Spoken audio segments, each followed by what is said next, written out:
Tonk police ने बरौनी थाना क्षेत्र में हुई 14 लाख रुपए की चोरी का सनसनीखेज खुलासा किया। हैरानी की बात तो यह है कि चोरी किसी बाहरी बदमाश ने नहीं बल्कि पीड़ित परिवार के ही दामाद ने कर्ज चुकाने के लिए की थी। पुलिस ने आरोपी को गिरफ्तार कर चोरी की लगभग पूरी रकम बरामद कर ली है। जानकारी दे दे, बरौनी थाना क्षेत्र के सोहेला गाँव का ये मामला है, जहाँ सोमवार रात घर में रखे करीब 14 लाख रुपए चोरी हो गए थे। जाँच में सामने आया है कि ये रकम आरोपी की साली की थी, जिसे जमीन बेचने के बाद मिली थी। सुरक्षा के लिहाज से रुपए उसके पिता ने घर के अनाज की कोठी में छिपा रखे थे। पुलिस के अनुसार आरोपी दामाद शिवराज बैरवा को इन रुपयों की जानकारी थी। लाखों रुपए के कर्ज में डूबे आरोपी ने मौका पाकर अनाज की कोठी का ताला तोड़ा और नकदी लेकर फरार हो गया। वारदात के बाद परिवार ने बरौनी थाने में मामला दर्ज करवाया।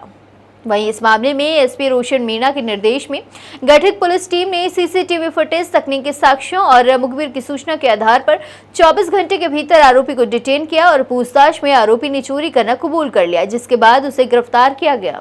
दिनांक 30/6 को एक परिवादी नंदलाल पुलिस को सूचना देता है कि उसके घर में करीब 18 लाख रुपए और कुछ जेवरातों की चोरी हो जाती है और उसमें जो सोहेला का निवासी है थाना बरौनी।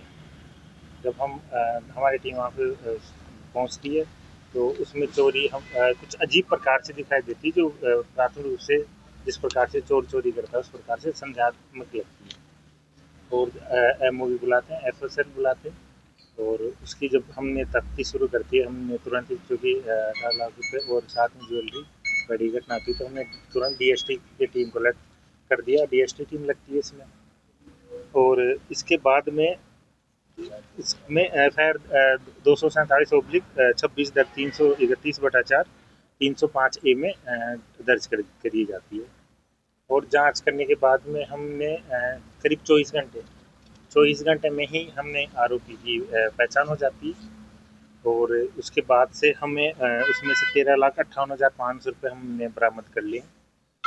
हमने इसके उपरांत परिवादी से वापस क्लियर किया कि आपकी धनराशि कितनी थी जो चोरी हुई है, तो उसके द्वारा चूँकि एफआईआर थोड़ी बढ़ा चढ़ा कर दी गई थी शुरू में, उस वापस वो अपने एप्लीकेशन देता है और क्लियर करता है, जिसमें वो करीब 14 लाख रुपए, क्योंकि उसको भी एग्जैक्टली संख्या याद नहीं है, तो फिर वो 14 लाख रुपए ज्वेलरी के लिए वो मना करता है कि ज्वेलरी नहीं।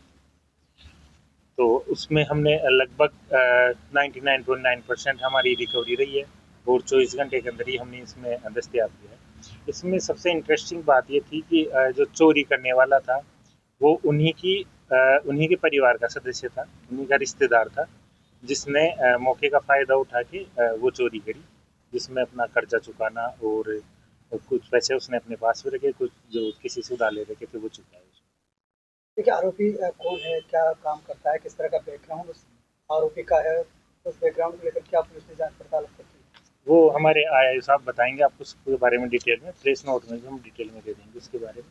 देखिए, लगातार इन वारदातों में एक ही चीज़ सामने आ रही है कि कर्जा जी, मर्डर हुए उसमें भी कर्जा, दूसरी चीज़ें हुई उसके बाद भी दो मर्डर टोंक जिले में, उसके बाद अब ये जो चोरी हुई उसमें भी एक ही चीज़ है, कर्जा।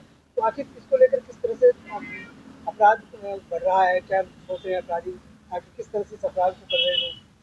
इसमें महत्वपूर्ण चीज़ ये है कि अपराधी द्वारा शॉर्टकट अपनाया जा रहा है, अपना कर्ज जो पैसा है, कर्जा है, जो भी चीज़ है उसको चुकाने के लिए, अपने आप को संपन्न बनाने के लिए।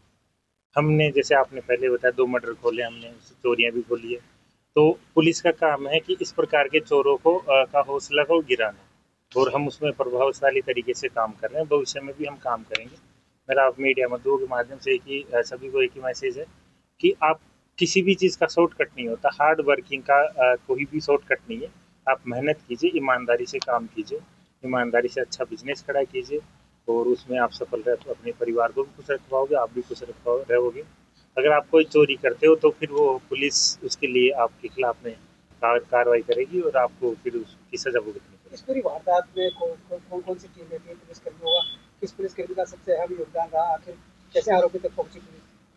इसमें हमारे सीआई साहब थे, जो यहाँ एसएसओ साहब नारायण जी, उसके अलावा हमारे इनकी टीम, थाने की टीम थी और डीएसटी की टीम थी हमारी, डीएसटी की सब पूरी टीम इसमें लगी हुई थी और क्योंकि घटना की हमने 24 घंटे में खोला है, इसमें विशेष योगदान डीएसटी इंचार्ज का और पूरी टीम का ही योगदान है इसमें एक्चुअली देखे तो, क्योंकि सूचना इकट्ठा करना, सूचना को डेवलप करना और उसके ऊपर कार्रवाई करना, इसमें पूरी एक कोऑर्डिनेशन से काम होता है। तो कोऑर्डिनेशन से काम किया गया।